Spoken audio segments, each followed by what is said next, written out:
everyone. This regular meeting of the Central Berkshire Regional School Committee will now come to order at 7 p.m. on July 26, 2018.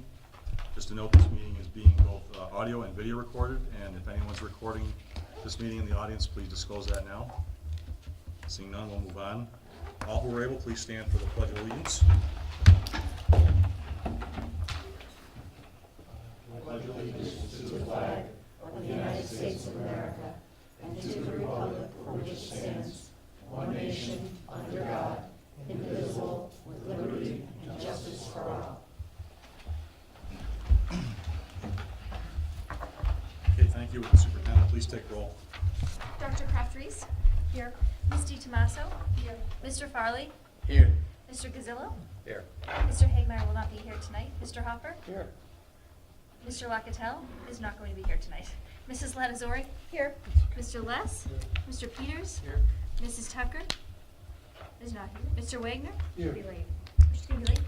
Mr. Armenfest? Here. We have open seats in Washington and Cummington. Mr. Bartels? Here. And our CBA rep and student reps are not here tonight. We have a quorum. Thank you. Chair certifies that this agenda is valid in accordance with open meeting law. Are there any responses from the audience at this time? Okay, seeing none, we'll move on. If the committee would oblige, we have DRA and Skanska with us this evening for the Wacona Building Report. So if I'd like to move that up front and have them come before us now. So welcome everyone. Yes, we're going to move. Please stay put.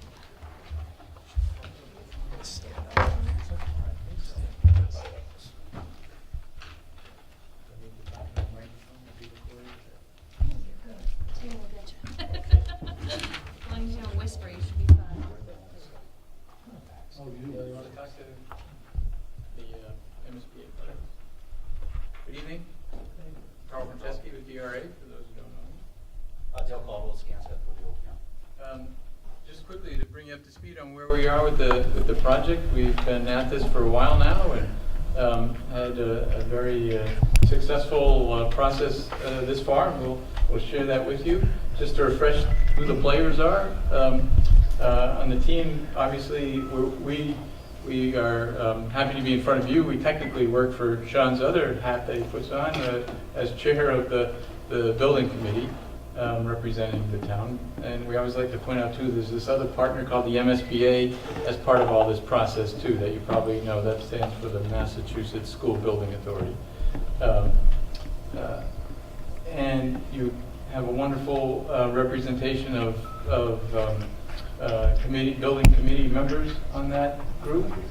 And in terms of the process with the MSBA, you probably know that this is fairly prescribed process. You can go on their website, by the way, and find out a lot of additional good information. But to put this in context, we've already made the first step here. These are the three major steps of the feasibility schematic design process, the first part of this project. So we made the submission of the so-called preliminary design program back in May.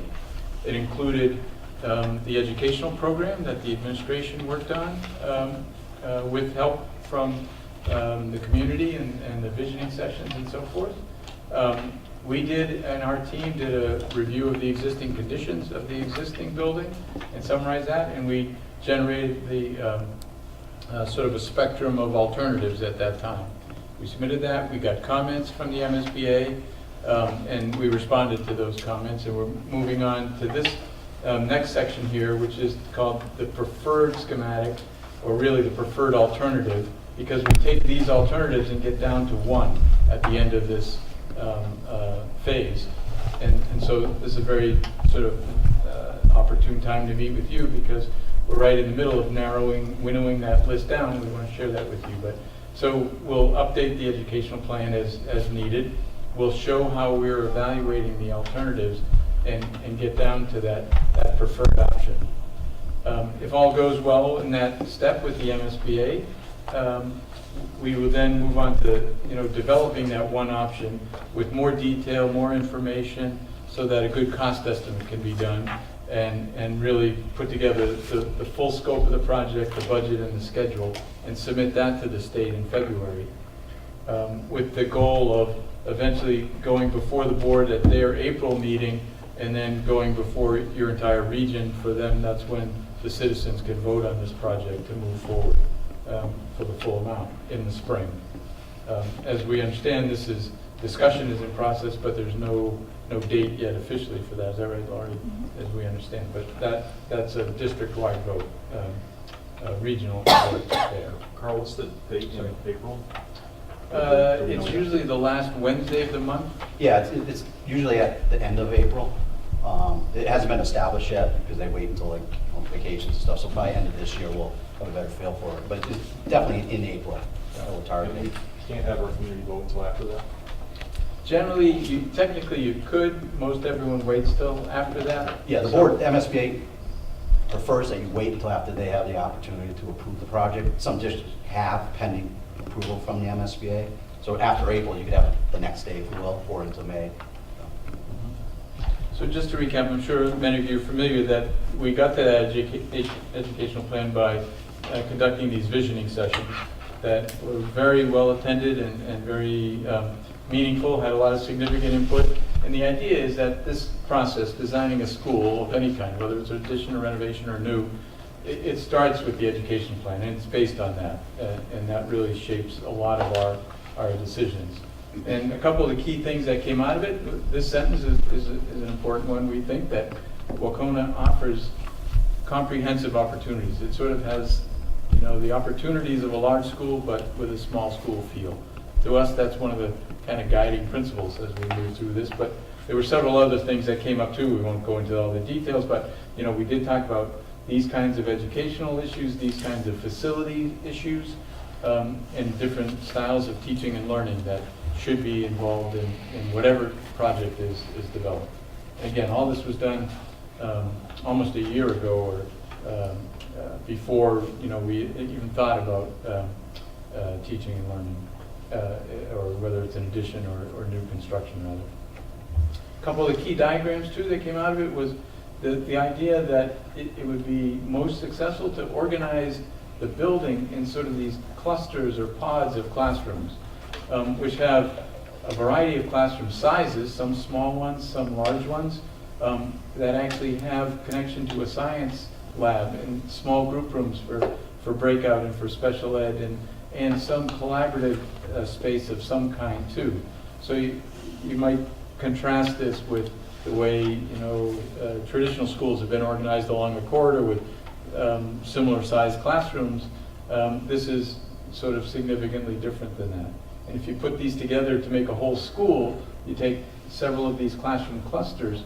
One of the thoughts is that they should be organized around kind of the 21st century idea of a library called the Learning Commons, because it's not so much about books anymore. It's more about having opportunities to come together and collaborate, work on projects, get access to information, and this can be really sort of an extension of the classrooms. The other notion that this diagram shows is there's sort of a separation of the academic side of the school from the more public side of the school there, but we need to maintain good security, have a main entrance, and that the cafeteria likewise has evolved from traditional cafeterias to be more of a common space. It's used around the clock almost. It's a gathering space before school, after school, during school, not just for lunchtime. And it's also, in this kind of configuration, can be the lobby to serve, before the gym or theater or auditorium events. And as I said, our team went through and evaluated existing conditions. We looked at the entire building, all the systems, all the materials.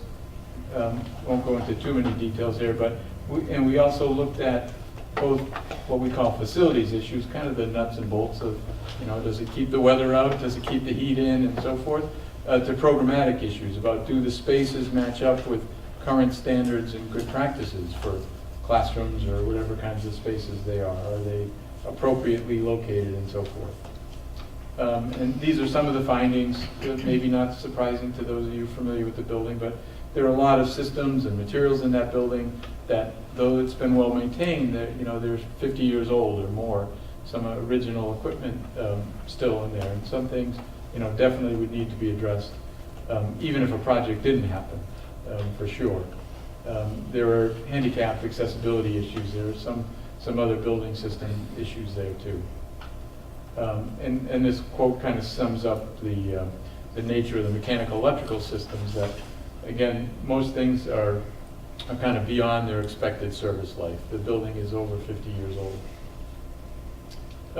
And this is a diagram that somewhat summarizes some of the space issues in the school, where the red, yellow, and green coloring. Red are spaces that are kind of deficient. They're below the size of standards today.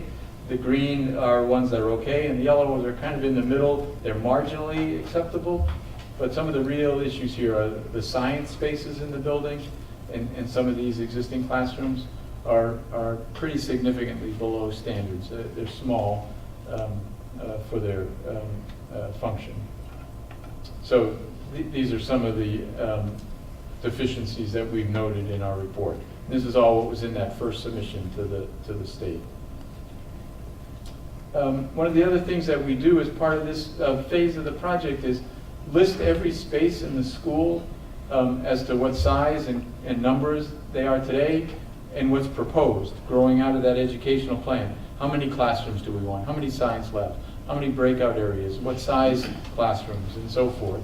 And then this column over here is one we don't touch. This is the state standards for a school of this enrollment. And the design enrollment is 460.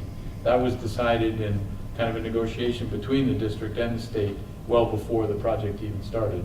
That was the agreed upon. And we understand that's a little below what it is today. It's a little bit of a challenge for all of us as you know, in a project to design a school that's slightly smaller than the number of students you have now. But it is looking out, 10 or 15 years at somewhat declining enrollments throughout the state and throughout the county here too. Carl, that's 85% capacity though, right? That's the way these buildings are planned is for so-called 85% utilization, Sean. That generally means that at any period of the day, 85% of the classrooms are occupied and a few are vacant. That's really what gives you the most flexibility for scheduling. But push came to shove, you could raise that a bit. You could also get more students in an individual classroom than the 20 to 24 that are planned here in some cases. So there is built-in sort of room for expansion, but there's also room for expansion in our thoughts as we looked at each of the options to make sure on the site there was room to expand the building too. We think that's prudent, even in a region with declining enrollment. It makes sense just to think about that from a planning point of view. So we did that. So the proposed space summary now, these are just some of the highlights. But one of the things to take away, we're somewhere around 125 to 128,000 square feet in the proposed program. And again, this is based on an idealized kind of program, not a specific design at this point. And the existing building is around 114,000 square feet. So the existing building is a little bit small right now for the given enrollment. So even a renovation option would need some small addition in there. So here's all those alternatives we talked about. We came up with 14 of them. One of them is called base repair. That's really not an educational option. It's literally just fixing things that are broken. But the other 13 are ones that try to address the educational needs and the space needs of the building. 4 of them were addition renovations, and 9 of them were new construction options. And I'll go through these very quickly. Maybe many of you have seen these before, but here's where we are right now. We've taken that list of 14 down to 5, kind of, you might call them semi-finalists, that we looked at a little bit closer and developed in a little more detail. We are now at 1 with 3 variations to it. And we've just met with the working group. We're working on that. We're going to be presenting to the building committee in August, and we'll come back to you again in August too, with the one final one that we hope to submit to the state in September. So the way we narrowed that list was through this preliminary evaluation matrix where we listed some key criteria. And I know you can't read this, but this is a matrix with key criteria across the top and very conceptual cost estimates, and then all the options down the side. And after doing that is how we went from the 14 down to the 5 options. And we also had these community workshops, many of you are aware of, And we got input from the community too on those options, and that helped inform us in the building committee on where to go. So these were the 4 addition renovation options, and of that, we narrowed that list to 2 that were in that group of 5 semifinalists, you might say. But as we went through the evaluation process, those are no longer on the table now. But let me just quickly share with you what they were. This was the one that we call number 1, addition renovation number 1. Keeps the entire existing building, renovates it fully, and adds a wing here in the back to basically connect the corridors. So the corridors that are now dead-end corridors become, and it sort of looks like this in plan. So we're adding some classroom space, some science lab, and we're reorganizing the existing building. So that was one renovation option, and it looked like that 3-dimensionally. The rest of the site would remain basically as is. The more extreme renovation option, if you want to call it that, this is more akin to what Mount Greylock is doing. This saves the existing gym and saves the existing auditorium, and then builds all new for all the academic space. So if you can get oriented here, you can see the orange dashed lines of the rest of the school that would ultimately be demolished in this option. So this one is sort of like 80% new and 20% renovation. And would look like that on the site. So the site plan would change. You now have, you'd lose the baseball field that's here, we'd rebuild it here, you'd gain some green space here, and you still have a drop off in front of the school, and the parking would be slightly reconfigured and so forth. So, and that option looks like that, kind of 3-dimensionally. It had some negatives. It's kind of a unusual configuration plan that sort of stretches a great deal. This is a 2-story addition, by the way, to keep it compact there. And it was very expensive in the scheme of things. It was as expensive as building all new and less attractive from an educational point of view. And then in terms of the new options, these are all the locations on the site that we looked at for new construction. And you might notice that they're all obviously outside of the existing footprint, so that the strategy would be that whichever of these you could build in such a way to keep the existing school in operation while the construction is ongoing. This is what's happening, for instance, in Pittsfield at the Taconic High School, where a new school is being built across the driveway from the existing. The new school's about to open, and the old school's about to be demolished and replaced with playing fields.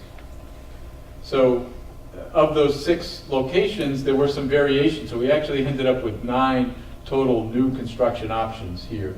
And we winnowed it down to 3 semifinalists. So these are all positions number 1, position number 2, position number 3, that tended to be towards the front of the site, not the back, for a number of reasons, and proved to be the most sort of fruitful and advantageous.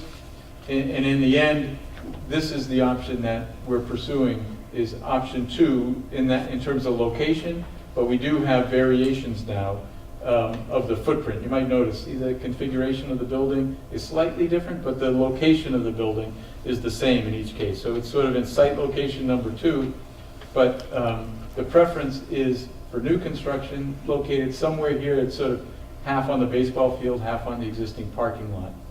Yes? Are those all 2-story buildings? They are 2-story, partially 2-story, partially 1-story there. But again, in our study, we had a couple 1-story options. They were both inefficient in terms of how they used the site, and they didn't satisfy or didn't address the education plan as well as we think a 2-story solution does, in making a more compact school, a feeling of that opening sentence that we talked about, the large school opportunities, but with a small school feel. It made it feel more like, one school, one, school spirit, school student body, had a place and a commons area they could come together in. So these are the ones we're currently studying with the building committee, and hopefully we'll come back to you later in August with the one recommended option right now. We're developing each of these a little bit further, but just quickly to show you, we did look at one in front of the school. I'll go through these quickly because they were dismissed.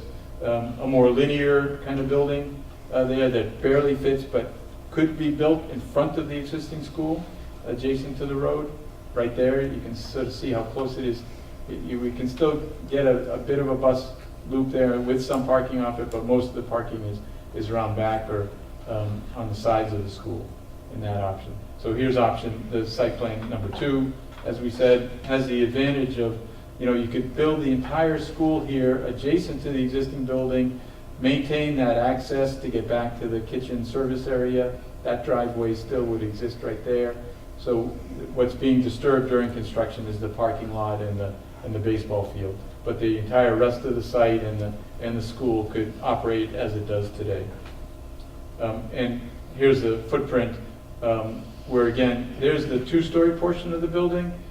These are those classroom clusters. Some of it's open area for collaboration. Some of it's closed, small group rooms. You can see there are small classrooms, larger classrooms, science lab associated with each cluster, and that learning commons space in the center of the building here.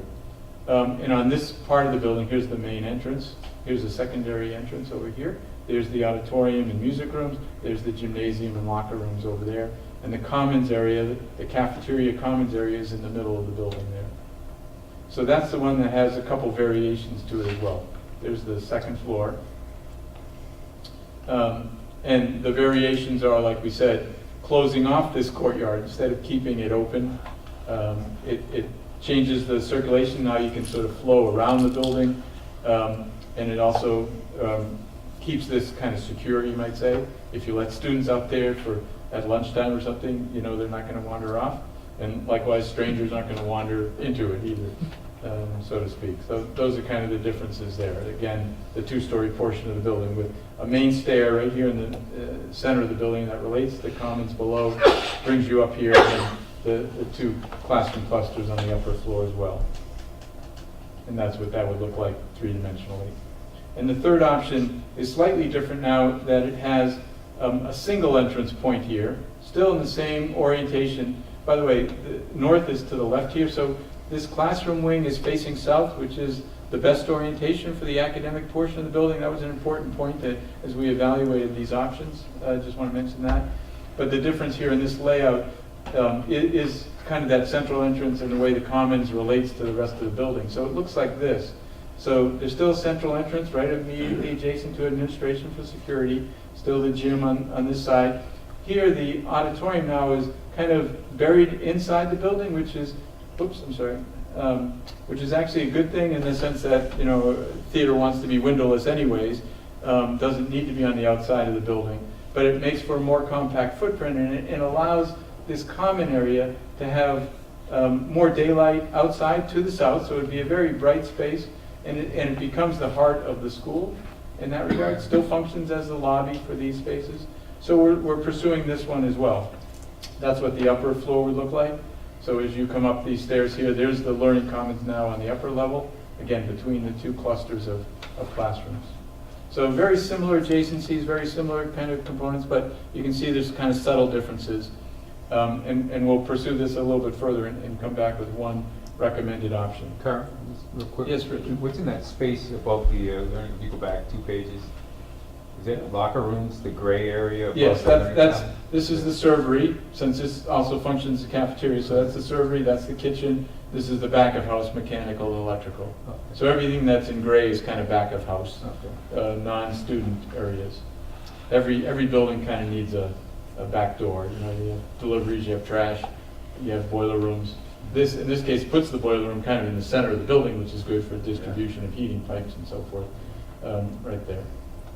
So that's that layout.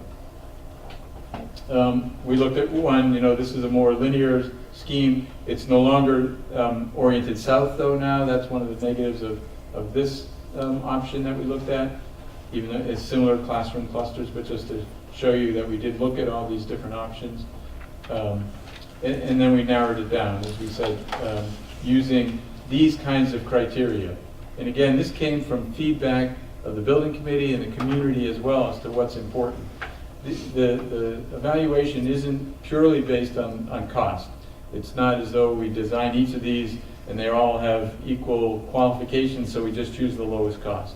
There's generally, differences in how each of these options address some of these criteria. And the cost actually, certainly among the new options, was relatively so similar that it's not really a discriminating kind of criteria. It's kind of equal for all of those new options. And the cost for the renovation options, as we mentioned, well, let me show you, I'm sorry, we have this chart right here. Again, if you can see those numbers there, these were the 5 semi-finalist options here. These two were the renovation ones, addition renovation. These 3 were the new construction options. And this is the one here that ultimately rose to the top here, but it does have 3 variations to it that we're still working on. So that's roughly where we are with this.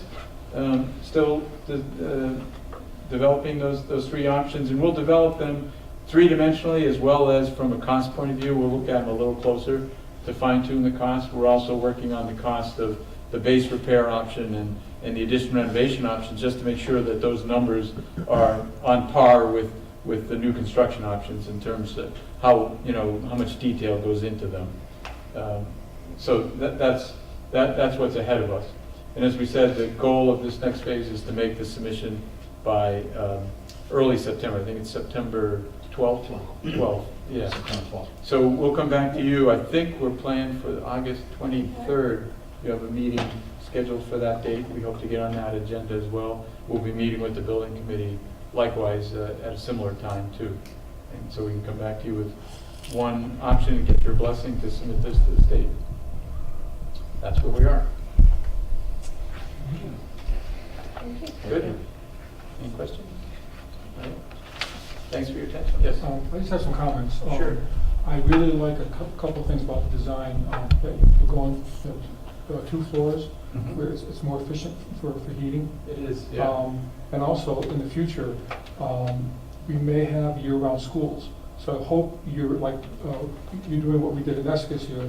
You'll build in the option for air conditioning in the summer, not necessarily install it, but have the ductwork, everything in place, like Nessacus has. Invariably, that's a key discussion we'll have with the building committee as to how much of the building is air conditioned. Certainly you want spaces like this, the administration area, to be air conditioned. They are used in the summer and often occupied. But right, in the classrooms, how much of it, if any, should be air conditioned, or whether it should have the provision for future.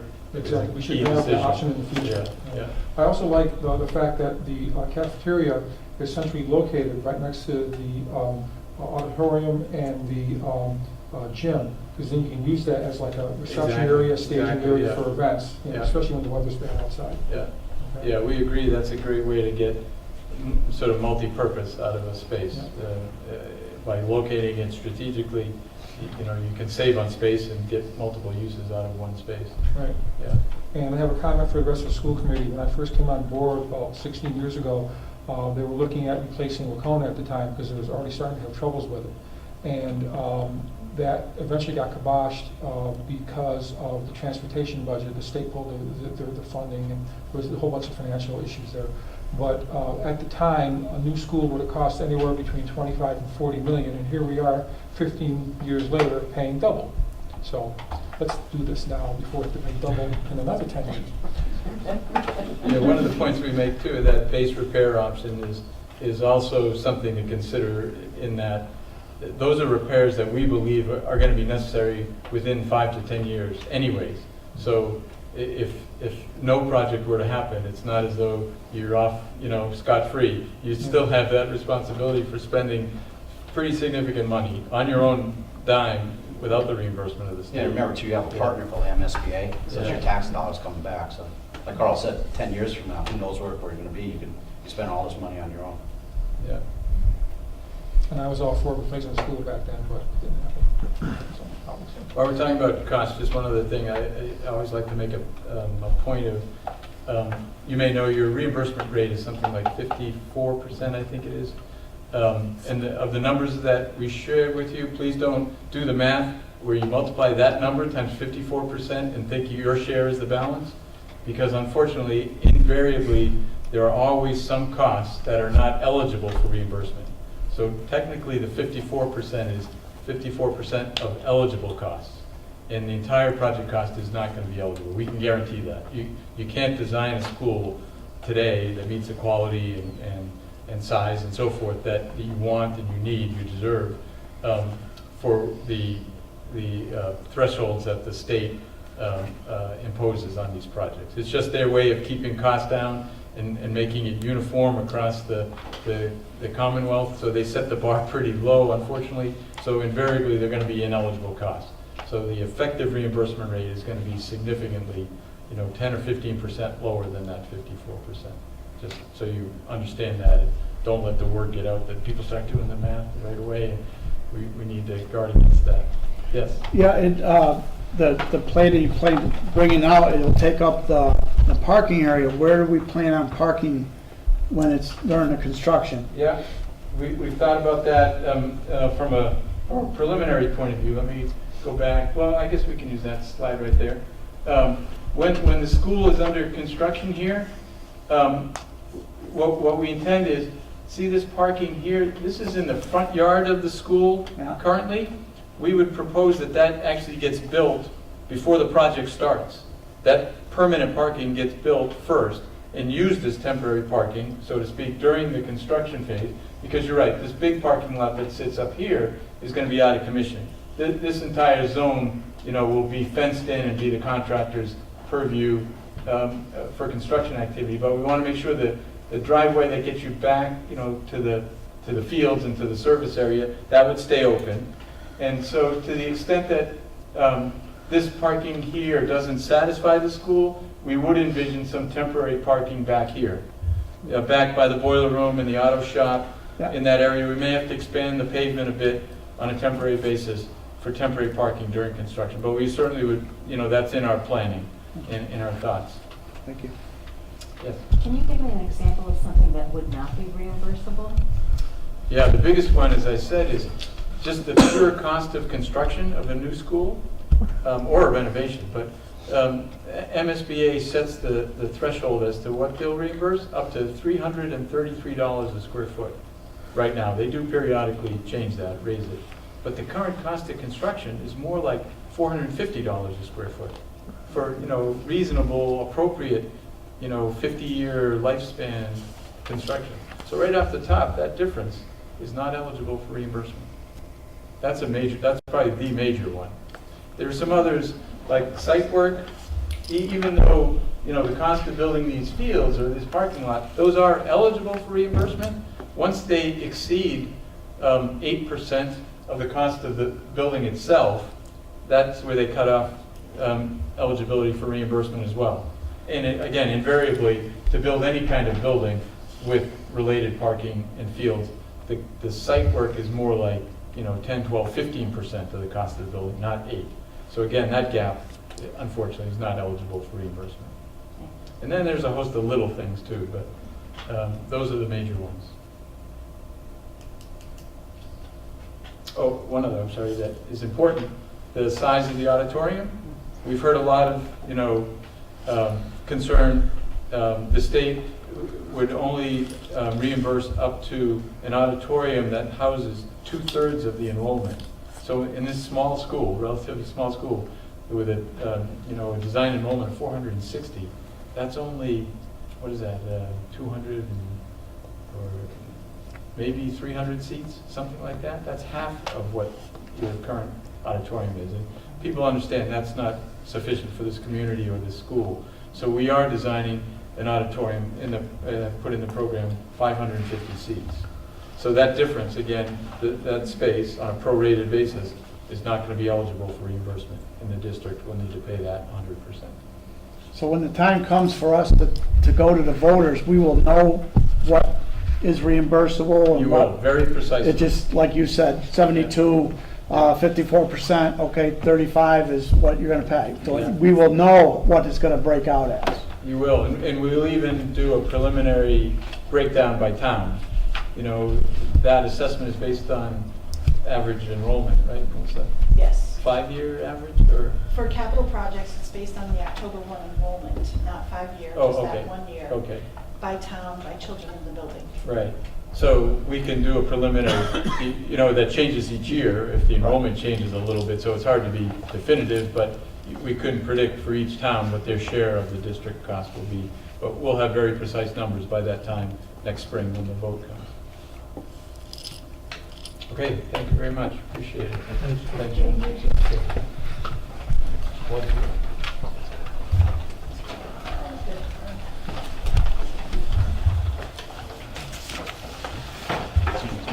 Okay, I will.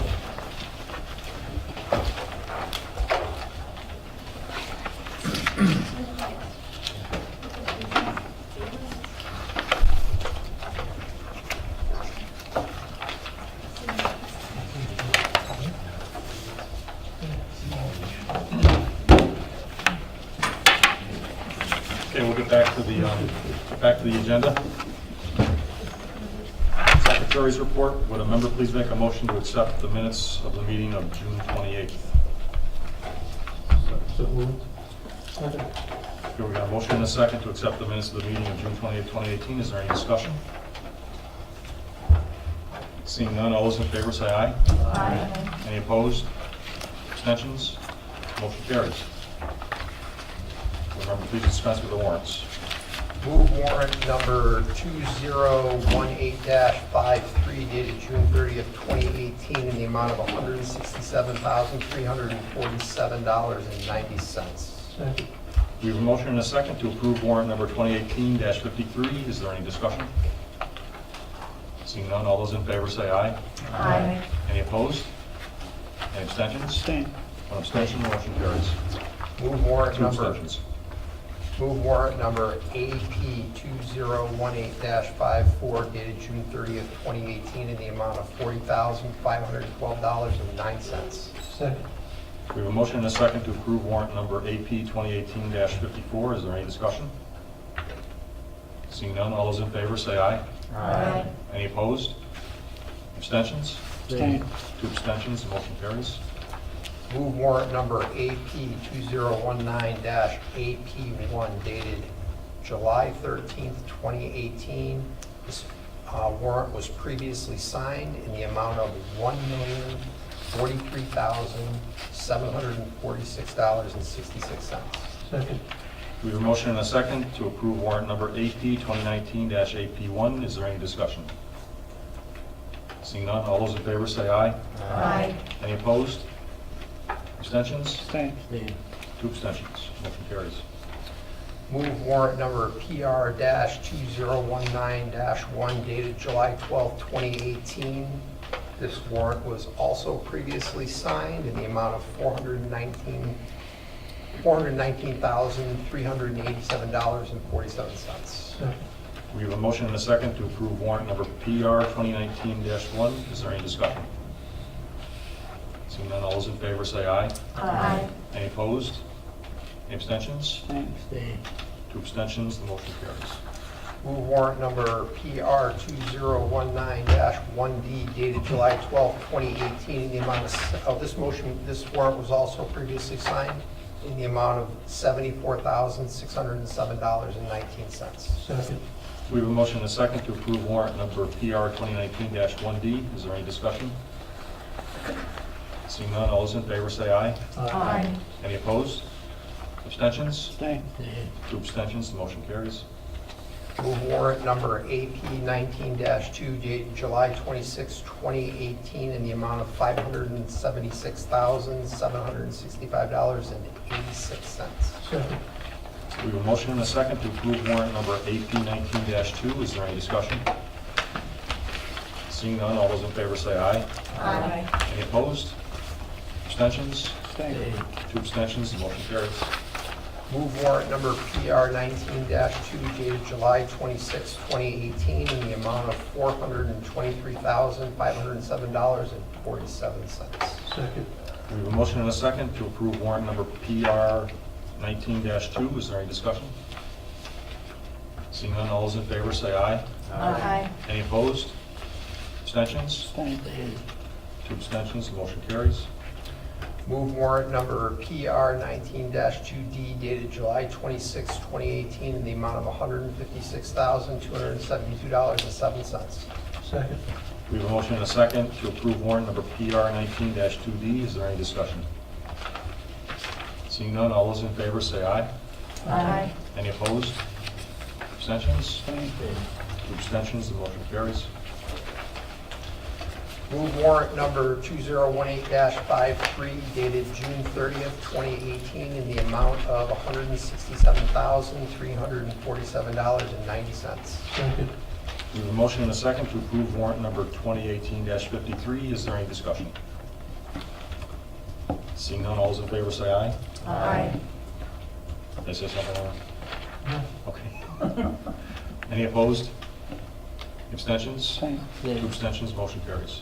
Move warrant number AP 2018-54 dated June 30th, 2018, in the amount of $40,512.09. Second. We have a motion and a second to approve warrant number AP 2018-54. Is there any discussion? Seeing none, all those in favor say aye. Aye. Any opposed? Any abstentions? Same. Two abstentions, motion carries. Move warrant number AP 2019-AP1 dated July 13th, 2018, in the amount of $1,043,746.66. Second. Is this the same word? This is the second time through. You kind of kidding me. Do- They're the same ones over. Okay, I thought, Well, we were doubly voted. Okay, we're definitely in the yes. that takes care of warrants. Thank you. That's what I was looking for. What were you looking at? Yeah. She was preparing, I'm like, Earlier next time. I thought that. You just get into a rhythm. Just numbers. Do we work on it? Okay. Sorry about that. Report of the chair, we still have 2 school committee vacancies, one in the town of Washington, one in the town of Cummington.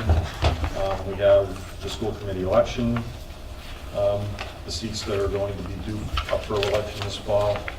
And that's all the chair has to report. Move on to reports of the subcommittees. Curriculum. No report. No report. Okay. Move on to finance. We had a meeting this evening at 5:30. Proceeded with validating our agenda. There was no comments from the audience. We had approval of minutes from our May 22nd meeting this year, and we reviewed end-of-year transfer requests. I think Melissa's going to give a brief overview. Do you want to do the transfers first? Sure.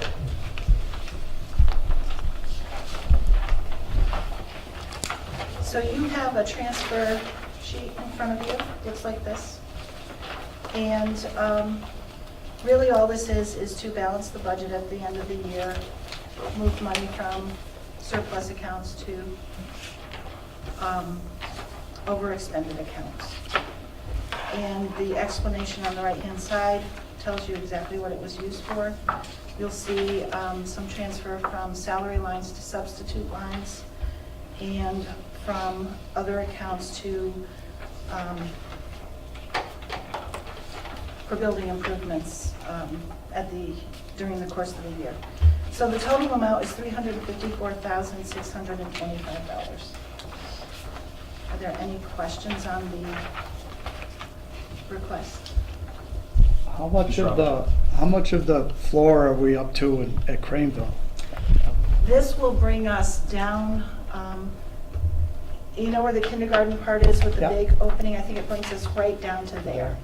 And why are we putting new carpet in the office? I thought we were doing away with carpet, and now we're putting carpet in. In the office areas, we are putting carpet in. Okay.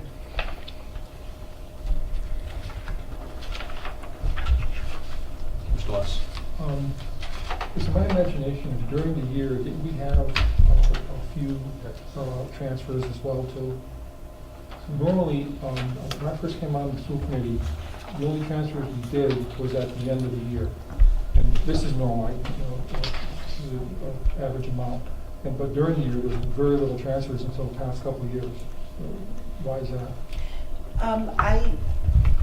I bring forth transfers quarterly. If I know that an account is in overexpended at a certain point, and I know I have the money in a different account that I can move over, I will do that quarterly. And I've been doing that now for 6 years. So it's sort of, there's two ways to think about it. You can hold everything till the end and have much more than this at the end of the year, and that's the way that we did do it in Pittsfield, but it seems more organized to do it quarterly. How well are we sticking to our budget? I mean, is there any, like, you know, someone making financial decisions during the year that has to be paid for by some other budget? Our expenditures are all approved in the financial office, so someone can't expend money without having prior approval for a purchase order. So those are all reviewed on a daily basis as I get them in. Plus, it's still on the audit as well, so. Yes. Yeah. But I'm more concerned with sticking with the budget that we have, you know, during the year. I know there's emergencies, but, you know, as far as, you know, when we have plans in place and such and the budget, how well are we sticking to that?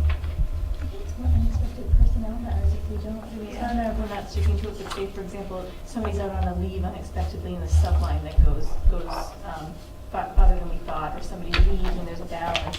Personnel things that you can't predict, but we're always trying to get back to refilling the positions as was intended. This is the only time I can think of, to be honest, Mr. Lesh, you know, somebody suddenly is, we didn't plan for it and they're going to be out for 3 months and we have to pay for a sub, but now there's a balance of where their salary would come from, that kind of thing. And we need to balance those lines. So if, for example, we had heavy snows this year and we just had to plow, right? So if that line was over, we have no choice at the end of the year but to move the money to balance that line. So it has to come from somewhere, one of the other lines that we have. And those happen for some of the reasons that were just articulated. But yeah, what this does is it creates a balance to our book. So we stay within our budget. So now that we've balanced, I mean, we've done this, how did we do for that budget? I mean, were we pretty well close to what we had wanted to do, or do we know that yet, or? Financially or for the projects that we wanted to? Well, financially, you know, now that we've, you know, okay, we budgeted X amount of dollars for this, how close did we come in general? You know, do we know that yet, or? Yeah, I think we had, it was another good year. I think we stayed within budget. I think that E&D, once again, will be healthy, although that is not closed until August, but that's an estimate, and I think that we'll see it around the same amount that it was the year before. Well, we took a deep dive, Mike, in finance subcommittee into things. You know, there was explanation for everything, and there wasn't any project that I know of that sacrificed because we needed money somewhere else. Money was moved around for those types of reasons. So maybe you Yeah, recall. unless we get a lot of snow or a lot of ice or something, you don't generally see a shortfall, you know, or like you say, somebody, Or if you have an illness or something like that, so. But it's good that we budgeted and we came in real close to what we budgeted. That's I think should be our goal.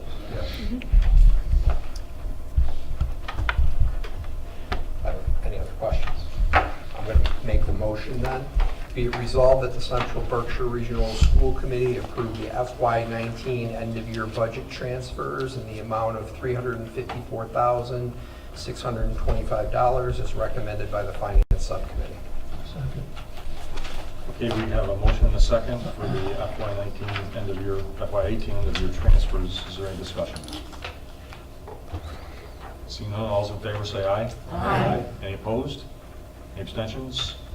Motion carries.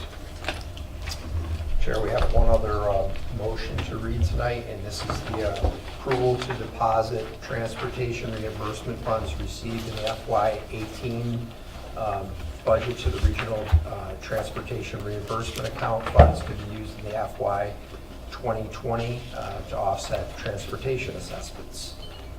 Okay. And as you probably recall from previous years, this is the way it works. We take it from 18, it gets into the revolving fund for 19, and we can use it then in 20. So that's why the 19 looks missing in the motion. Pete. You're going to revise it to up to. I will, yes. Were you going to give any other explanation or ask if there was any questions in regards to this. Does anybody have any questions on this transfer, moving into that fund? Great, I'm going to just slightly amend what you're seeing in your packet to read, before I read the number, it says in your packet, in the amount of, and I'm going to read in the motion, I want you to be aware of this, that is, move up to.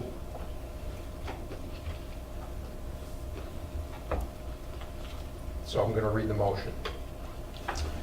The Central Berkshire Regional School District Finance Subcommittee recommends moving up to $700,000 of the 2018 transportation reimbursement funds into the Regional Transportation Reimbursement Fund to the school committee. Second.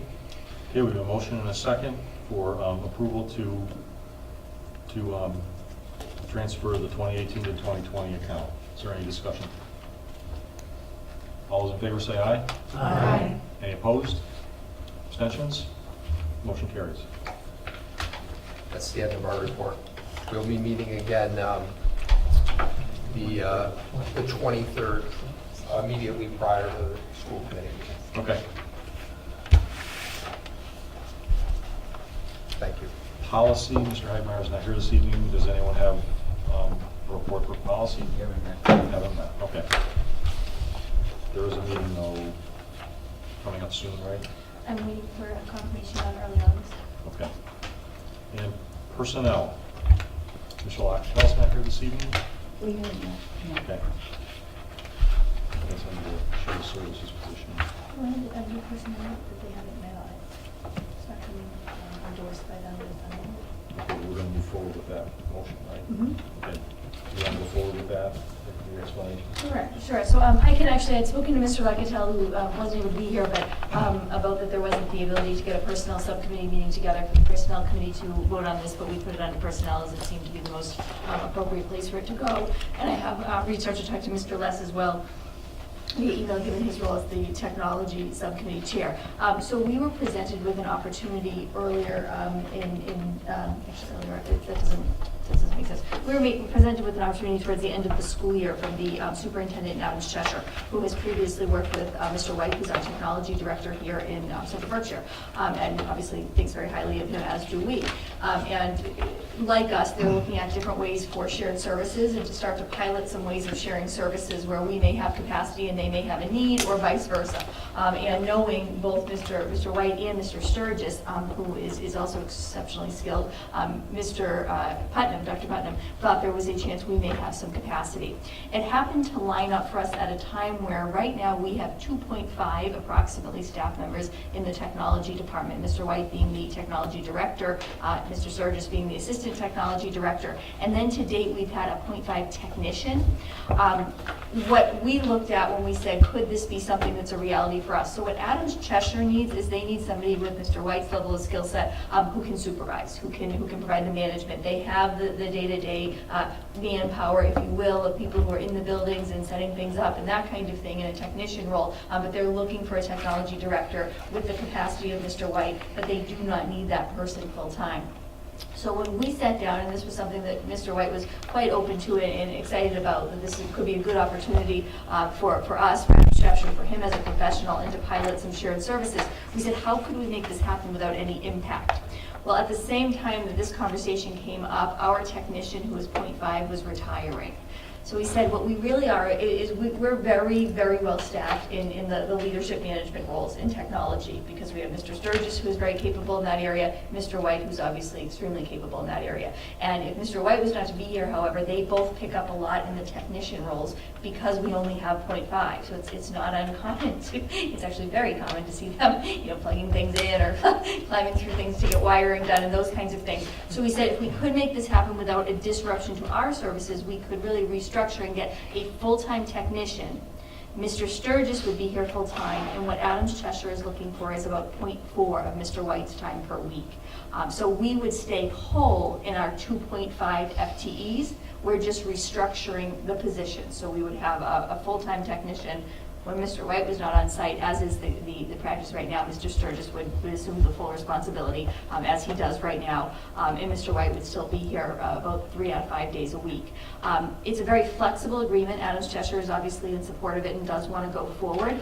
It sets up quarterly meetings between myself. The superintendent now has changed, so Dr. Putnam brought this idea forth, but fortunately, Mr. Bosberg, who is the new superintendent, is also highly in favor, and their school committee has endorsed that they are in favor of this. We would meet quarterly, myself, the superintendent in Adams Cheshire, our business managers, because there's a financial component, and Mr. White, to see how it's going. We would bring updates to you.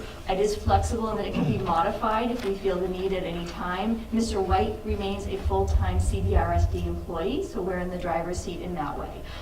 It would be contracting for what we think is the reasonable amount of time we can give them for his time.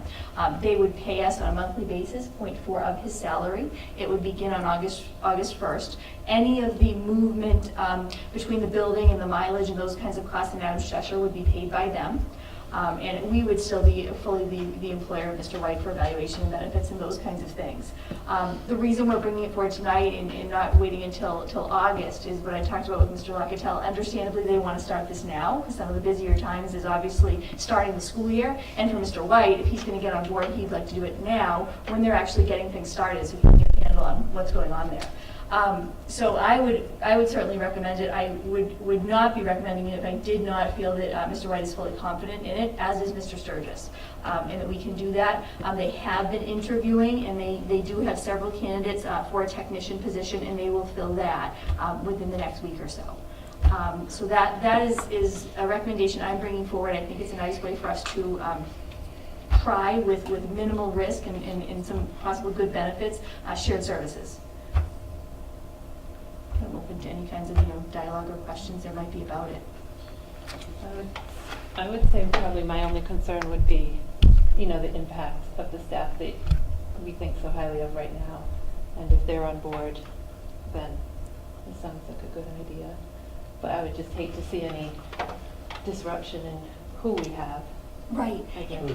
And interestingly, the one other thing this does do is that, so Mr. White does an excellent job, and Mr. Sturgis has grown immensely in the time he's been here, and is very much ready for this kind of a role and responsibility. So one of the things that and Mr. White is a huge proponent of Mr. Sturgis, so I feel like I can comfortably say we're always trying to make sure we're keeping him engaged, and we're keeping him also feeling job satisfaction in his role, because he's a very, very appealable candidate to my colleagues, as they have told me on several occasions, and him, and this gives him some nice capacity to get some more leadership, and for Mr. White to even take another step in his role, but we're able to kind of keep everyone fully employed and feeling good about their roles and not have the impact. But again, if we thought that was going in a different way, the agreement is flexible, that we are in the controls of changing it or ending it if we had to.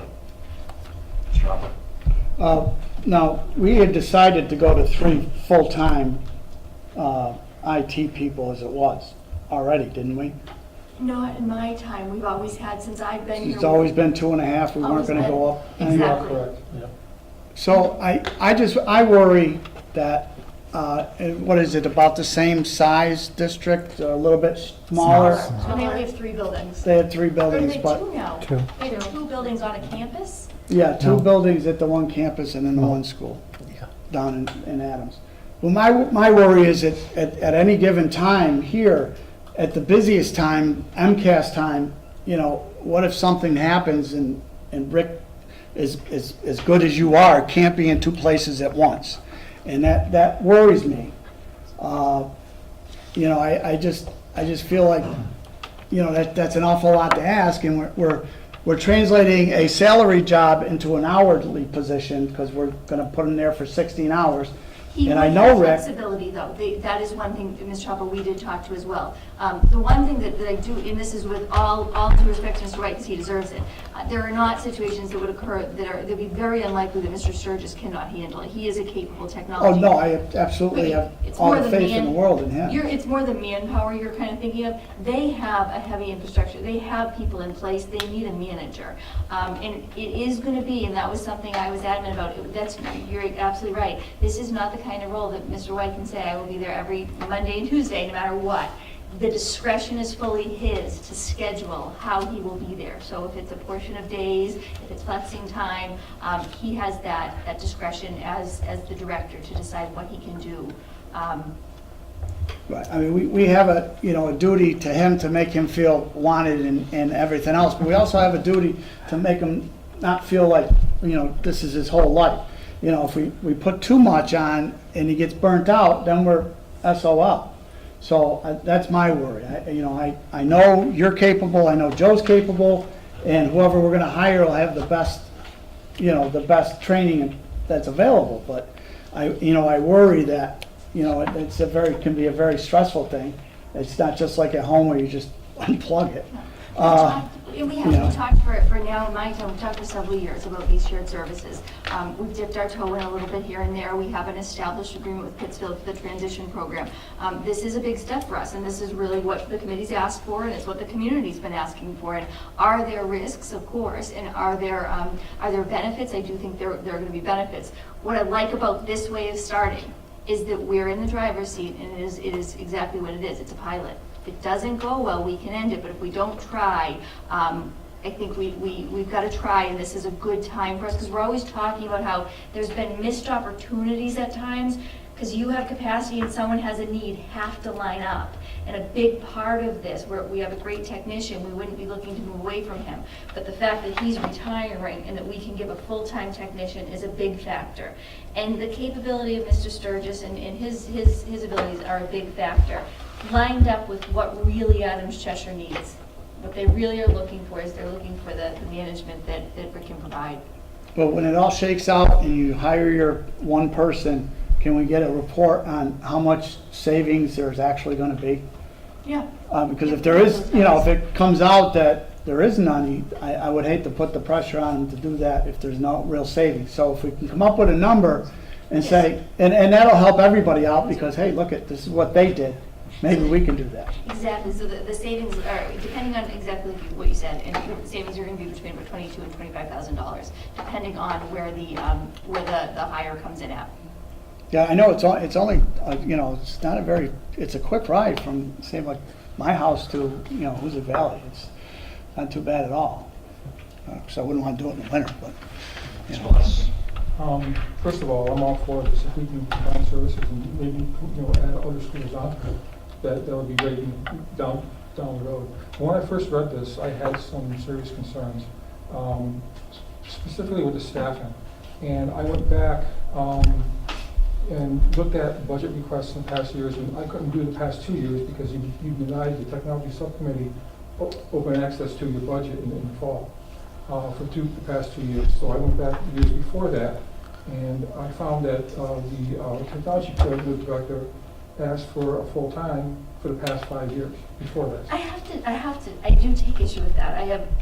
First of all, it's not my budget, it's the budget I bring that becomes the school committee's budget. I work to prepare that with the finance subcommittee. It is always available to you as much as it exists. I've never been in possession of anything, nor has Ms. Falkowski, and I know that Mr. Amercost has weighed in on this. But if there's something that I am being asked to do, I want to have directive from Mr. Amercost on behalf of the committee, because I will do it right, Mr. Less. I am doing what I believe is the right thing based on the guidance and the advice I've gotten from the finance subcommittee and from the chair of the school committee. If you want me to do something different, I need to be clear on what it is, because I don't know what that is. Oh, yes, I told you what it was. There was a dialogue Let me between... explain. All right, can we move on Okay. from this? In past years, the administration gave heads up in the fall to the technology subcommittee what was coming down the road, as far as what they're going to ask in the budget in the coming year. We were denied that the past 2 falls. All of a sudden, the budget, and actually, the administration was told not to share the information with the technology subcommittee in the fall until the budget came out in January. That happened 2 years in a row. And the This is people on not, I tech do take subcommittee- issue. I feel like I'm being slandered right now, and I'm not okay with it. And I It's- very it's not rarely slander, it's just fact. get professionally, I really do feel that. Ask the It's- people on technology subcommittee. I really Well, do feel this- that it's not right the way that So I'm being let's- spoken of in a public Okay, session. so let's go on to the head count. The technology coordinator has been requesting another full-time person for years now. I am not We're at aware of we're that at once 2.5 again. now, right? I have the technology, the director of technology submits a budget all the time, and I'm not aware of that. There's never been a disagreement between myself and Mr. White as to his budget. In fact, we've been he's sitting But right it there. was chopped out because of budget concerns. We understood that. We understood. By that. me? That was And it under was- Dr. Cameron's. I have Yeah. never, It was in past. And it was not- never before been you. It was asked of before me, you. but I've never been asked of something from Mr. White that I haven't supported. The But point it I'm trying to wasn't make for a is- technician. Okay, let's go on to another question. How many devices at Cheshire are we talking about? The So- exact number of supported. devices that they have How at many Cheshire. Windows and how many Apple? So I'm sure Mr. White could get that information. Like we said, he'd give regular updates to you, and he's sitting there right there, we're nodding Well, then along. who and- made this decision to support them without knowing how many devices? We did not Because- make it, we're because asking that you is to a decide direct- if you want to support them, and Mr. White has knowledge to believe that he feels he could do the job well, and he thinks it's something he has capacity for, and that's what I'm largely deferring to. Mr. White really feels he could do this well. I have full faith. But then he in would White. ask for another complete full-time person, because it takes a lot more people to support Windows than Apple. If you don't know how many devices, how was this decision made to support them without fully knowing how many people we're going to need to support them? I have some serious concerns that this is going to tax our technology department if we take on too much. We probably need full-time people to do this. I will say the person who recommended this is Dr. Putnam. Dr. Putnam was here for several years. He worked Yes. closely with Mr. White, Mr. Sturgis, and Mr. Jacoby. He knows our staffing. He knows our plan as to how we're going to move forward. He knows what Adams Cheshire has for technology needs. He knows what we have. And he has felt that this would be a good fit, because if Adams Cheshire needed more, they should go for more. They have felt, no, we're in a little bit of a unique situation. You're right, Mr. Les, I don't know the details of Adams Cheshire. However, Dr. Robert Putnam knows the details of Adams Cheshire and of Central Berkshire, and I think a lot of us have faith in him, and he feels this would be a positive shared services. I have Mr. White feeling that way, I have Mr. Sturgis. I have been charged by this school committee on several occasions that we need to start looking at shared services. We want to have options brought forward to us.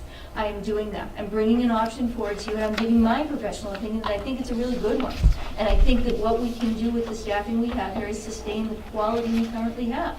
If at any time that wasn't the case, I would bring that information to you. If at any time Mr. White wasn't feeling this was working well, he'd bring that information to you.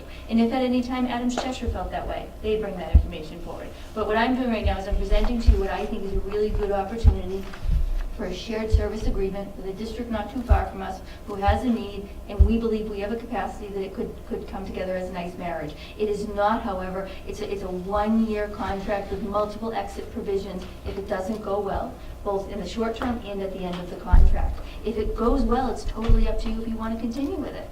It is a very good idea. I'm just saying, how were these new staffing levels decided upon?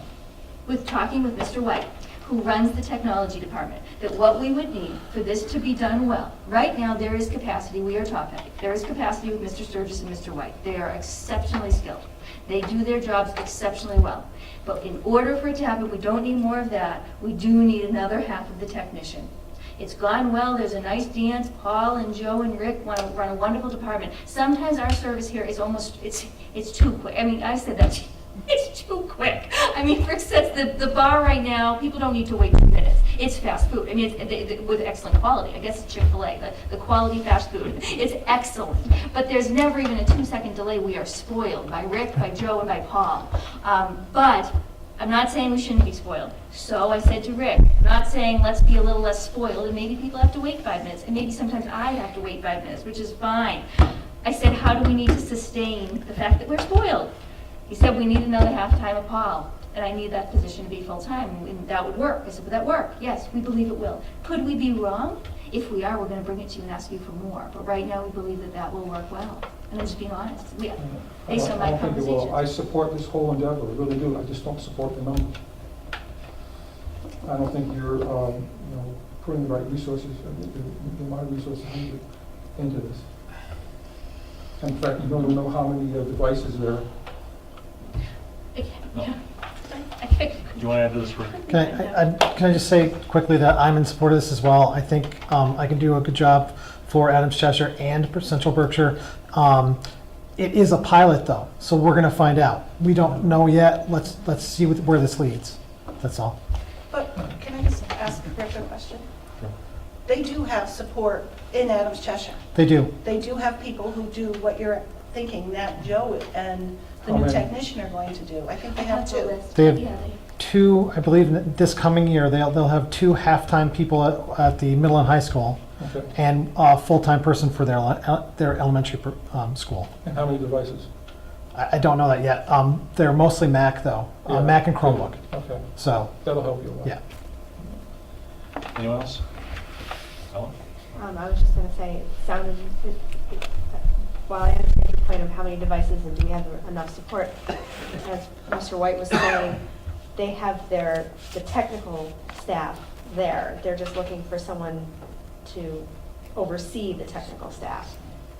So, Coming from, I'm an IT guy, Yeah. and it's a little more than that a lot of times. Rick will attest to that. So. We do have, we did, and Rick had Dr. Putnam, and anybody who worked with Dr. Putnam, and Dr. Putnam worked for many people on the committee, he is one of the most thorough people you'll ever meet. He's very fond of something called his memos, and he outlines everything. Rick is everything. So he has been so above board with this with Rick, and Rick is going in with his eyes absolutely wide open of everything he's looking for, specifically spelled out. And that to me, Mr. Russ, I did rely on that. I wasn't working with a superintendent who didn't know us and didn't know our needs. So that gave me a lot of reassurance that I was working with Dr. Putnam. Okay. One last question. This year, can we have access to your preliminary IT budget in October like we normally did? The preliminary IT budget in October, if there's Yeah. a document that Rick has that early, that is, I have not October, seen November that. time. It's around, it's before I Christmas. haven't really seen that too deep, Normally, but with what you're looking he for, and presents that. a forecast of what we're going to be bringing Yeah. forward in the What- full what budget normally that goes to he finances. presented in past years, about October, I don't November. see the time issue, frame. but again, I don't know, I don't want to overstep Yeah, my let's bounds with move, finance. that's not the topic tonight, so we'll address that at a later date. Can someone please make the motion? Sean, can I? Sure. So, to the point of the issue that's on the table, you know, I kind of hear what John is saying in regards to, so we're giving up approximately 16 hours of Rick's time to get 20 hours of a tech's time, right? So I think most people feel like Rick's 16 hours is probably much more valuable than a tech and 20-hour tech position, just given his breadth of knowledge and scope that he has. So I understand. Also, keep in mind, I've been on both finance and tech sub for the last 8 years, so I know how I think I understand. I think I understand what may have been happening in regards to the other conversation, but that's not on the table right now.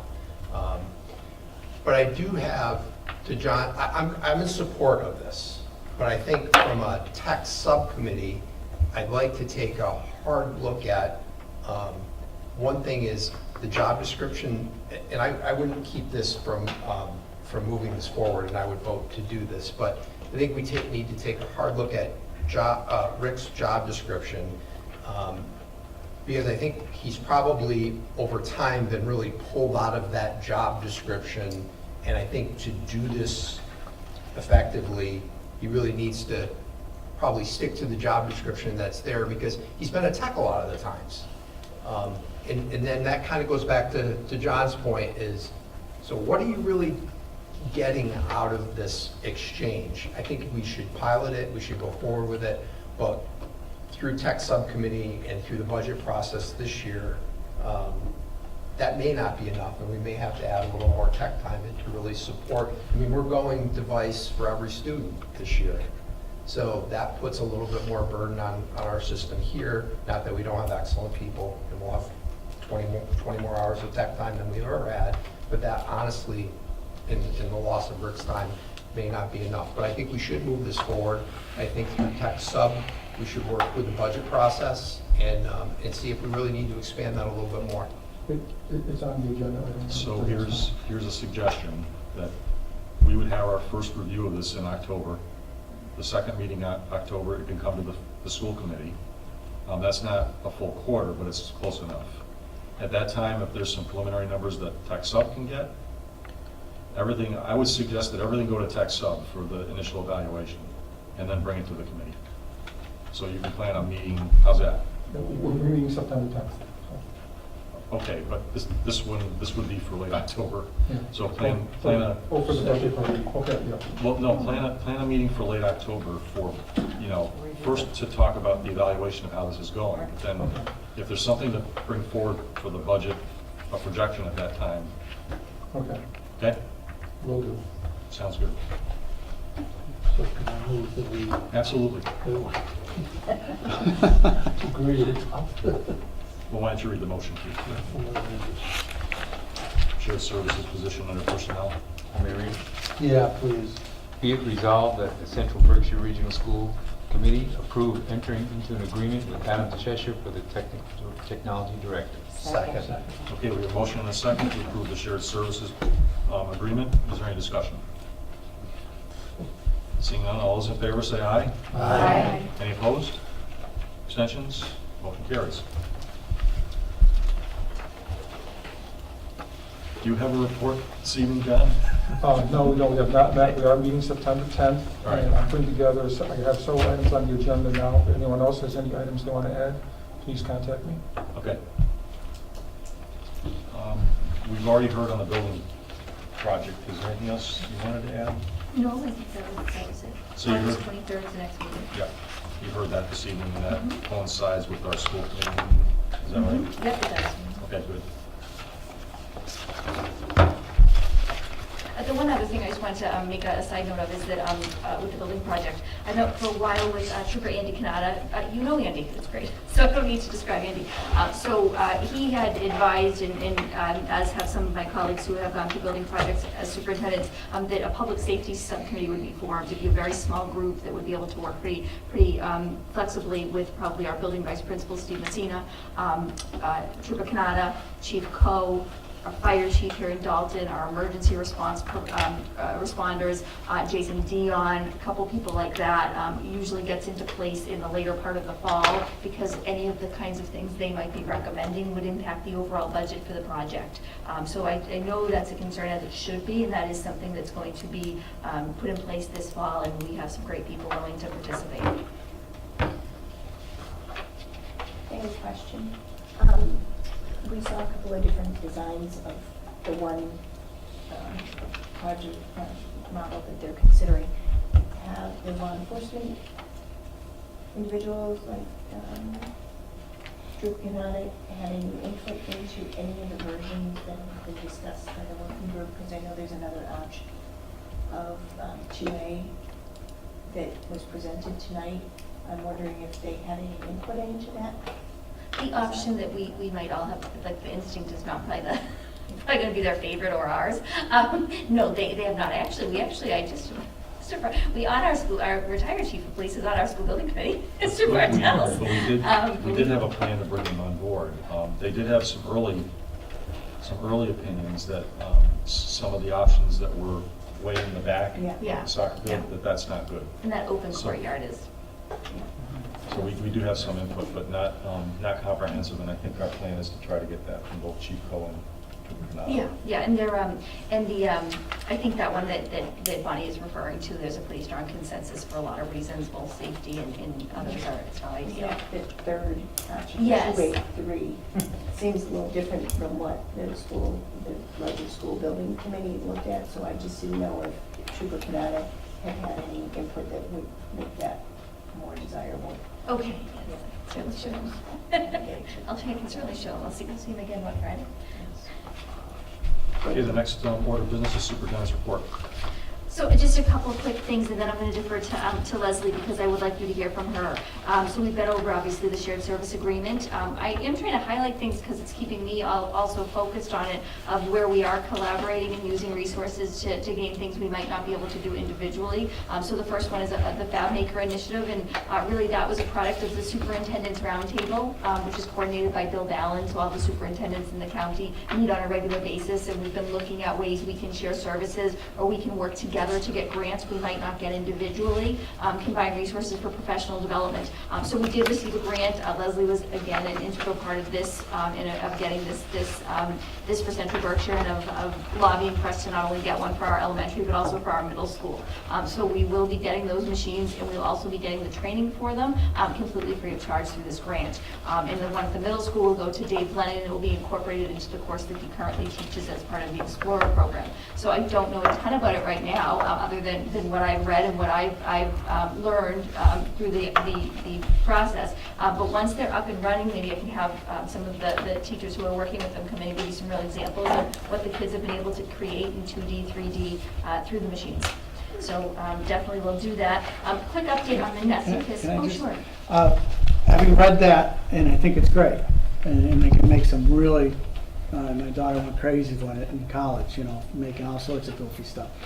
But I noticed that one's in Nessacus and one's in Kittredge. Is there any way we can incorporate the other elementary schools so that they can participate and be fluent in it by the time they come to Nessacus, whether it be on a club basis, maybe a teacher can go and hey, we're going to have a 3D printing club after school if you're interested, so that when they get here, it's just not all the kids from Kittredge know how to use the machine, so they're not feeling awkward. So, I think it'll be the kids that really like computers and really excel at this stuff will really enjoy it. And I think it might bring in some of the other ones and might not, because, it's kind of fun. You're making something. You can make whatever. So I think if we can try, once this gets up and running, to see if somebody can go and maybe do Craneville does extend. It's 4 or 5 weeks the month of October. Maybe do a 3D printing thing, have them come here afterwards, print up whatever they came up with, and then bring it back for the thing they had at the end, the extend fair, and say, hey, look, this is what we did. And I think that would be great. And I know they have things up at Beckett, Washington. So it's in the district, and we're calling it a district thing, but it's only in 2 schools. So if we can come up with something to get the other schools involved with this, even if it's after school, because Mr. Lennon's is an Explorer thing, so that's not, So the software is actually available to all schools in the district. So the software is actually open for everybody. Those are the 2 schools that have had the initial training, but we can absolutely, and our goal is to include all schools. So everybody will be able to be trained. So they're going to actually kick it off, but absolutely, if there's any interest on the part of, we'll encourage it. But we're going to start out with the 2 places that were trained, but but it's open, it's actually available for all schools. because it's a great, the extend fair would be a great thing to, have, Yeah, somebody absolutely. who was trained in it come down and say, hey, we're going to do this. Right. Instead of the Lego thing, we're going to, do this, and maybe you can make your own Legos or And we're something. not really, we think this looks great, like something that's really gonna work well Right. for us. Fortunately, it's grant funded, so this is a good way to pilot it, but there are other opportunities that if we really think this would be a good resource for the other 2 schools. So just for example, I got an email earlier this week from somebody who works at General Dynamics, that they're actually asking us for ways they could support us through grants, that could, are we looking for anything, could we write a proposal? So if this is something that goes well, I do believe there'd be opportunity to get it into other And then schools. once again, and I hate to bring this up, but there was a thing at the bottom of the news today that is, you hate to think that somebody could make something on one of them that's probably not appropriate, but it's possible. So we've got to make sure that we have all our ducks in a row as far as what they can make and what they can't. Because I guess it's going to be legal now to make weapons, I guess. So, Just a suggestion to build on what you're saying, is these things, the units are very portable. It's like a little printer. So, rotate. right. Yeah. And plus the fact that, the kids work on it at Craneville and hit a button, and the machine does it at Kittredge. So, it can be that simple, Right. but I think they should need to, they need Right. to see what they're, at least once or Experience twice, So, it can be that simple, and, I'd like to see everybody get a chance to make something. So the first training is coming up in August. It'll be countywide, and we'll talk with the people who are going to it there, but we can do that in our district and how other people are addressing it. Definitely, but it was a good opportunity for us, and I again, kind of just a way, I don't think individually we would have gotten the level of grant funding we did if we hadn't gone at it as a group. Just an update on the Nessacus principal search. So we have been in the throes of this now for a while. I am incredibly grateful for the work that the search committee did. They brought forth 4 candidates to interview. As I identified in my report, we had an internal candidate who ultimately decided to withdraw after the interview process. However, we had 3 other candidates. I did have time to spend with each of them, as did Ms. Falkowski, Joanne Dowling, the vice principal, and Leslie Blake Davis. At this time, we are not continuing to pursue any of the candidates, and the search committee is, I believe, understanding of that. There were some things that came out in some of our reference checks and some of our dialogue that led us to believe that that was not the right thing for us as a district right now. And that is not a decision I would ever make lightly. It's a decision I've been able to dialogue with the search committee about, and extensively with members of the school committee who participated on the search. I did send the final email letting people know today and ask them if they felt differently, and if anybody wanted to say they felt differently, knowing what they know, to please do let me know, and I had not heard, which is what I expected due to the information I was sharing. So I think that it was a good process. It was run well. The people put in a lot of time, and I think one of the things that unfortunately we had a pool that did not produce what we had hoped, and we're not willing to settle. We're not willing to settle. We cannot do that, and I feel strongly about that. The students, the staff, and our families need stability, and they know they need to know we're bringing someone in that we have confidence will be there for a long time, and we'll be able to lead them well. So that's right now where we are at.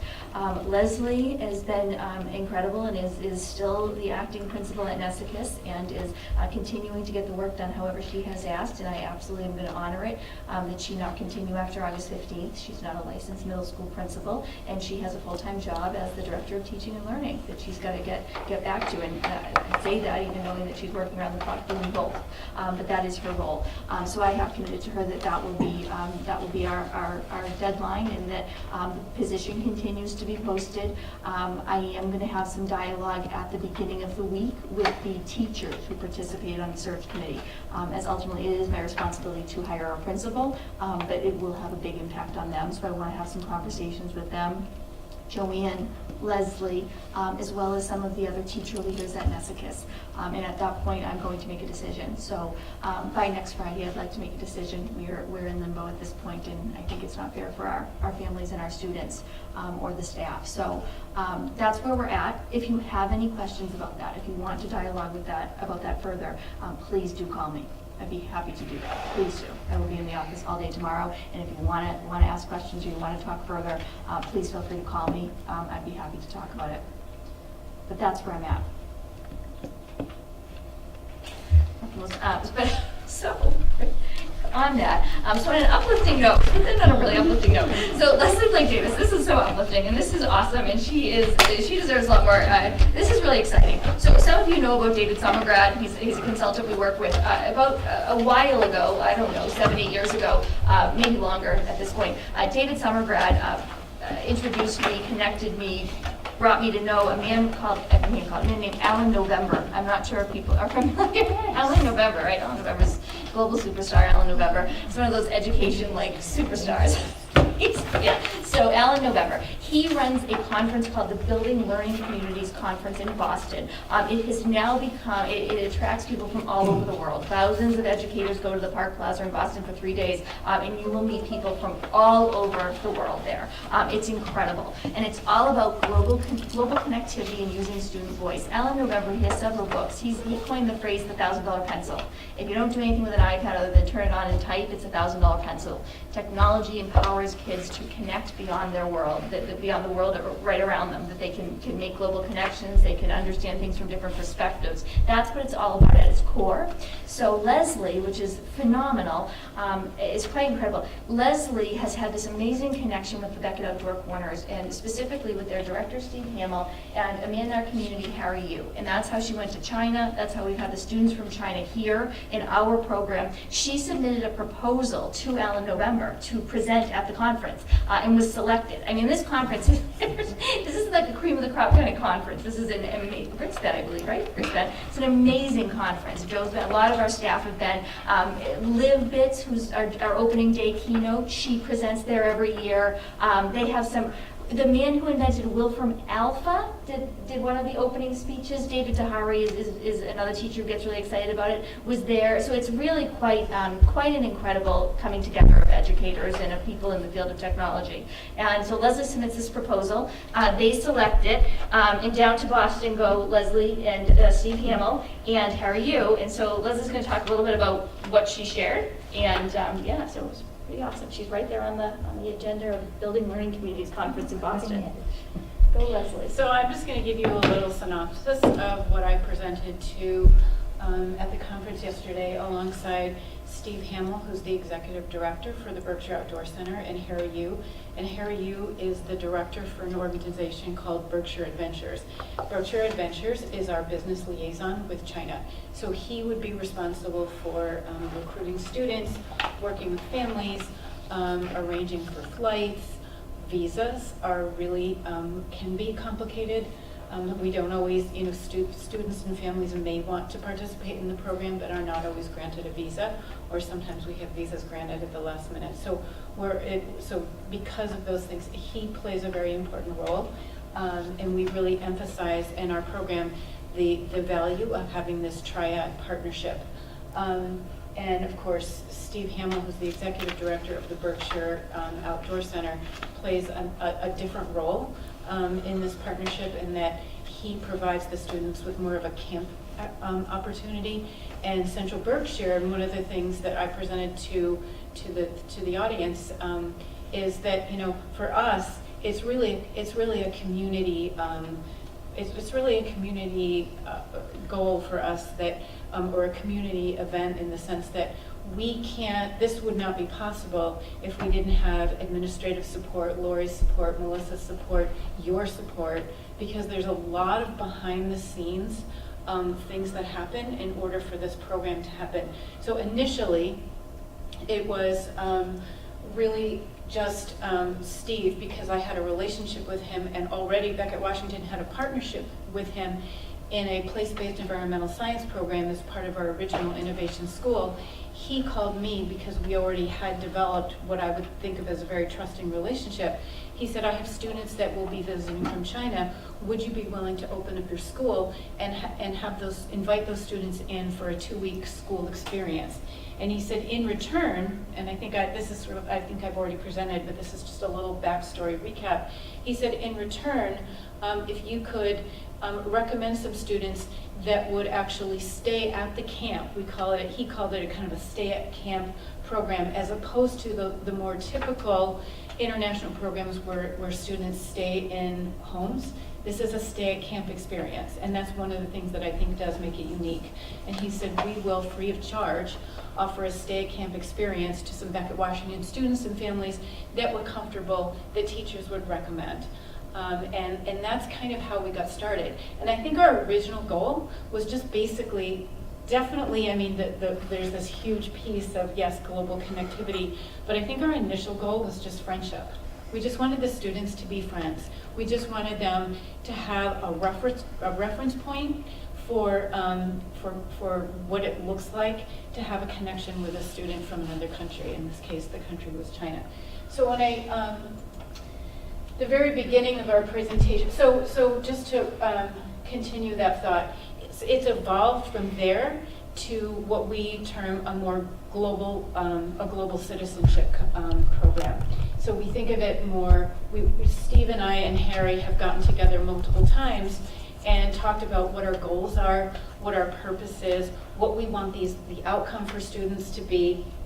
And based on those conversations, what do we want their experience to look like? So I will tell you that as part of that planning process, there are really 3 stages. There's a planning component to it, which is before the students arrive. There's a real-time collaboration, which happens, things come up all the time. For example, this summer, one of the things that came up is we had to combine 2 groups of students from China, incorporate them into our summer program because of the way their visas ended up working out. And then there's always a debrief, and then and all of those phases of the planning are very important. So at BLC 18, we all presented. So it wasn't just me presenting; it was really Steve and I and Harry. We gave a little synopsis of CBRSD, of the Berkshire Outdoor Center, and of Harry's organization, Berkshire Adventures. And one of the things, again, that I emphasized with Central Berkshire is that as a smaller school district, we very much value and thrive on our community partnerships. And that's a really key element of providing enriching opportunities for our students. From there, we talked a little bit about, I spoke a little bit about the program evolution, which is a little bit about, you know, again, forming those sort of trusting relationships, knowing that the triad partnership, we could communicate at any time. And no matter what came up, we would be able to solve it. And that was not only just between Steve and Harry and I, but very much also involved Lori and involved Melissa. If things came up around transportation, without Lori's support saying, you know, yeah, let's do it, let's make this happen, we wouldn't have been able to have this kind of a program. One of the things, and I will put these out if you're interested, one of the things that we ended up really summarizing this program in a pamphlet called Global Citizenship, included our goals. So this is really, when we met this year, we decided that, you know, we sort of talked about categories of our goals and purpose for our students. One is just thinking globally. These sound really big and broad, but in a minute, like on the next slide, I'll kind of explain to you from a student perspective and a teacher's perspective what they how they translate and what they look like in real time. Gaining an appreciation for other world cultures, understanding world viewpoints, being able to collaborate effectively with students from other cultures, contributing responsibly, interacting and building relationships, striving to become more knowledgeable about other cultures to develop values, and showing respect and open-mindedness in behavior and thinking. I will tell you, around these goals, Steve and Harry and I did a lot of research. We looked at a lot of studies and a lot of papers that had been written around this topic to make sure we were thinking clearly about what we wanted for our students. So how do we make this happen? There are really two components to the program, or two parts. There's a summer program and there's a winter program. And then there are also two sets of learners, right? There are American students and then there are Chinese students. Right now, we have the summer component of our program happening. So what that looks like is we have students that arrive here in this room, which is why you can see there's some books in Mandarin, there's some books in English, but we have students that arrive here in the morning, and they're here until noontime. So the students, we have American students that arrive in the morning, and we have our Chinese students that come from the camp that also arrive in the morning. Our students, there are 3 components to this program. It's an abbreviated day. So it's really kind of a learning enrichment opportunity for CBRSD students, and it is the same, I guess, for our Chinese students, but also, you know, getting an experience with an American school and American culture. But we have an ELA, an English kind of reading and writing component, we have a math component, and we have a component where we call global citizenship. Because communicating effectively is part of our goal, some of the things that the students do, for example, is we have book clubs. And this year, we decided that we wanted to have some books in English and some books in Mandarin, so we could sort of eliminate that language barrier to some degree. I will tell you that there's an interpreter that also comes with the Chinese students. So we had, so that's been a lot of fun. So many of them, I was limited in regarding the choices because I could only find certain books in Mandarin and English together. And then Harry, who happened to be in China at the time, brought these 2 huge bundles back for me of certain books that I had requested. Because if you look on Amazon and you actually want to buy a book that's in Mandarin, it costs like $600. I don't understand it. But we had this, you know, they weren't always necessarily my choices. Call of the Wild was one of them, which is a very sophisticated book. And Harry and I had kind of an open discussion, a book talk about Call of the Wild and how it was kind of sad. And the kids were just like totally in tune and listening to us. And Harry's saying, yes, we should read it. I'm saying, it's really sad. It's about a dog. And he's saying, but it's from the dog's perspective. That ended up being one of the books that the students really loved. But part of our goal in doing that was to study character from the perspective of the dog, or from characters from you know, in various books, so that students could communicate with each other about the characters in their books and talk about human emotions and experiences. So that was really the rationale behind having those two sets of books. In the morning, they start out with a morning meeting about expectations. They talk a little bit about communication. The teacher here, who does spend time with me, and we do have some training, makes sure that the small groups and the collaboration that occurs are always integrated with American and Chinese students. So they become comfortable with spending time with each other. There's a math component, which is very digitally based. And then there's another component which we call global citizenship. The global citizenship component in real time looks like we start with something called an identity map, where students really illustrate the different communities that they're part of. Are they their neighborhoods, their families, their schools, and they might include also some of their interests. And then from those, they share those out, and from that, then they take one of those topics and they actually expand more on that. So then from there, they might expand and they might report out more on their neighborhood. Again, there's a lot of illustrating, because that's an easy way to communicate.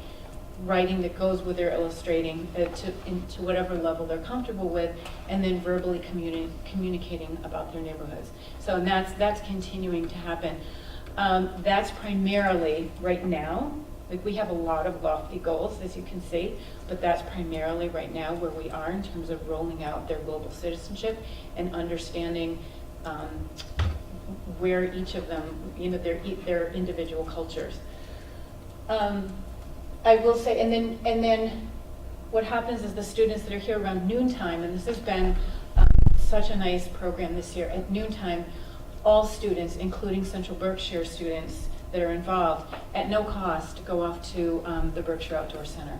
So, and what they do when they get to the Berkshire Outdoor Center is they can, you know, they swim in the lake, they climb ropes, you know, they do, I don't know what they do. They you know, they do the wall climbing. They do all these things that that very often some of the students that are participating might not have an opportunity to do. And we also provide transportation, so they're picked up at Craneville School at 4:45. So it's a really nice program. So they have an opportunity to collaborate in two ways, one through kind of a more academic setting, and one in a more in a camp setting. In our winter program, the students spend full days with us. And so the Chinese students experience everything that the American students experience. And then the students themselves that are participating, and not all students want to participate. Because one of the questions I had yesterday was, well, how do you choose? Not all families want to participate, not all students want to participate. Because what it involves in the winter program is the students actually go off to the camp and they spend the night at the camp. And what's really nice about that is they're there with trained counselors. They have the space to form relationships, kind of in a way that's led by them. It's different than a home setting, I think. And I think as a result of that, students form some pretty close bonds.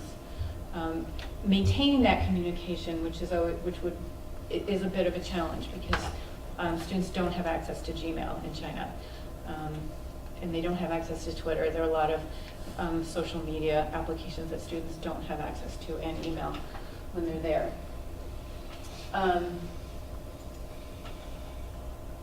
One of the things that we just talked about at BLC 18 yesterday when we were in Boston is you know, we've sort of, it's a program we're really proud of, and it's a program that we're very proud that we've been able to bring to that venue and actually present. And we talked a little bit about how another district could do the same thing. We talked about the structures, the support from you, from the community, from school committees, from the administration, developing trusting relationships, always putting at the forefront the well-being of these children and families. And if you think, if we think about Massachusetts standards, we want our children to be future ready. We really want them to be comfortable communicating with students from other cultures. That is such an important skill. Are they going to walk away completely comfortable? Probably not. But if they see the world just a little bit differently because of it, hopefully yes. And hopefully, but the structures around, like I said, the sort of the planning phase, the real-time problem solving, daily I'm communicating with Harry, I'm communicating with Steve, I'm communicating with the counselors, taking pictures, that kind of thing, and then the debrief afterwards, saying, what do we want next year to look like? How do we want this to look different? What could we do differently? How can we make it even better? So those structures, I think, the collaborating and the problem solving, I think, are really important. Again, like I said, the community support is instrumental. And I'll continue to update you on our work. Do you have any questions? I have a question, well, more. I guess start with a comment, because this is amazing. Good work. I know the winter program, and I remember you presenting maybe a year or two ago about it, and it seemed like it was back at Washington, maybe Nessacus students. Has that grown within the district to include some of the other schools, or is the opportunity going to, kind of dilute through the other schools? That's our goal. Our goal is for it to grow. We ran into an issue this winter. We ran into an issue with students and visas. And sometimes the political climate will also affect, that, and sometimes students will not be granted visas. So this is where we're always flexible. But the idea is yes, and part of our taking this to like BLC 18, part of that was to help it grow, but also to sort of consolidate our ideas and our thoughts. And already Harry has on an app called WeChat. WeChat is really the only app that I was able to use in China. It's what communities in China use for just about everything, paying for things, for communicating with each other, but also for kind of its social media. But finding programs like this, where we've already begun putting up, recruiting students for families for the winter. We want more schools to participate. We want to bring the schools to Craneville. Yes, in this summer program, we have students from all of the schools. Mm-hmm. So it's disseminated in that regard. Mm-hmm. In the winter, it hasn't yet, but that is definitely our goal. And I think if we were to invite, say, a whole class of students from China, we would have to, because they have so many more, their schools are so much larger than ours. We would maybe even have to invite another district to participate with us, because the groups are just a lot larger in general there. Mm-hmm. So that is our hope, yes. We're working really hard to make that happen. That's great. Yeah. Very good. Thank you. If on your way out, if you want to take one of these brochures, this is kind of, it sort of summarizes some of the research we've done. It kind of summarizes the program itself. Feel free to do that. I'll leave it over here. Thank you. Thank you. Thank you, Melissa.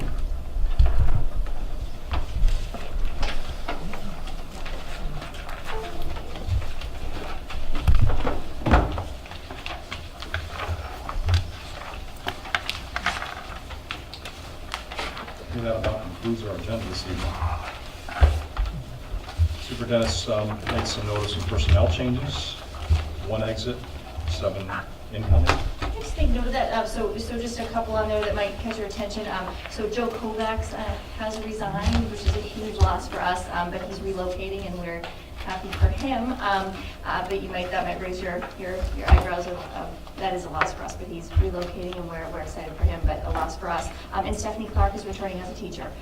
Many of you knew her as some of you knew her as a teacher and then knew her as our director, and she chose to step down from that role for certain reasons, but is back as a teacher and excited to be here, and it's a benefit to us. So the rest of our new hires, we're excited about.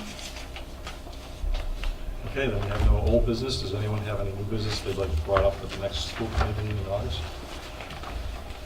Well, I noticed that we have a new food service director. Would it be possible to have him come and meet us and say hello and see what he's going to bring to the table possibly? Rose served the district very well and for a very long time, so this may be an opportunity to see if he's going to bring something new or if it's just going to be the same old stuff or same old school lunch. Hopefully not, but there's still parents on the committee whose kids still eat that school lunch, so they may want to see, and they may have questions that he can answer. His official start date is August 1st, so once he gets acclimated, I will certainly put him on the school committee agenda to come and meet everyone. That'd be great, thank you. Okay, entertaining remarks for the good of the committee. Anyone? Okay, I just have one remark. The search committee, and Barbara jumped in. I was really impressed with the attention and the passion of the people on that committee. I mean, they were all employees of the district. 2 of them were there as PTO members. The rest were teachers, and there was myself and Barbara, and then Aaron Robb. So I think everyone had a stake. We spent a day. I hope I didn't say this already, but we spent a day basically going over what we wanted to see as for qualifications, our expectations for the new principal, and then we dug right in. I mean, we must have had, I'm guessing in the order of about 12, maybe 12 resumes or so at the end of the process. And I wanted to just, say what you're saying, but add that Aaron Robb was just incredible. He did a great job. I have another level of respect for him and how well he works, bringing everybody together. I think what was unique about this committee was that when we developed the list of attributes we were looking for a candidate, we kept on referring to that as we interviewed candidates.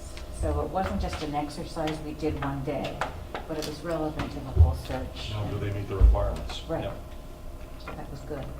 I was very impressed with it. Yeah, it was a good process. Everyone spoke their mind. There was no holding back on anything, so it was good to go through the process. I'm sorry it didn't result in any candidates. Can Right, the principal.